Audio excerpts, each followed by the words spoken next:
100 రూపీస్కే మనకి అన్లిమిటెడ్ బిర్యానీ దొరుకుతుంది. ఇది ఎక్కడో కదండి, మన తిరుపతిలోని రాయల్ చెరువు road red cherry school near by opposite ప్లేస్లో.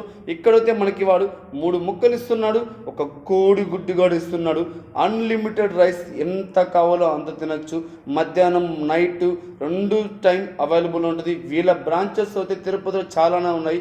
ఇంకా నియర్ బై ఇంకొక బ్రాంచ్ ఎక్కడ ఉందంటే మన రైతు మార్కెట్ ఎగ్జాక్ట్ ఆపోజిట్ స్ట్రీట్లో అయితే ఇంకొక బ్రాంచ్ అయితే ఓపెన్ చేశారు. దీని పేరే బిర్యానీ కో. తిన్న వారికి తిన్న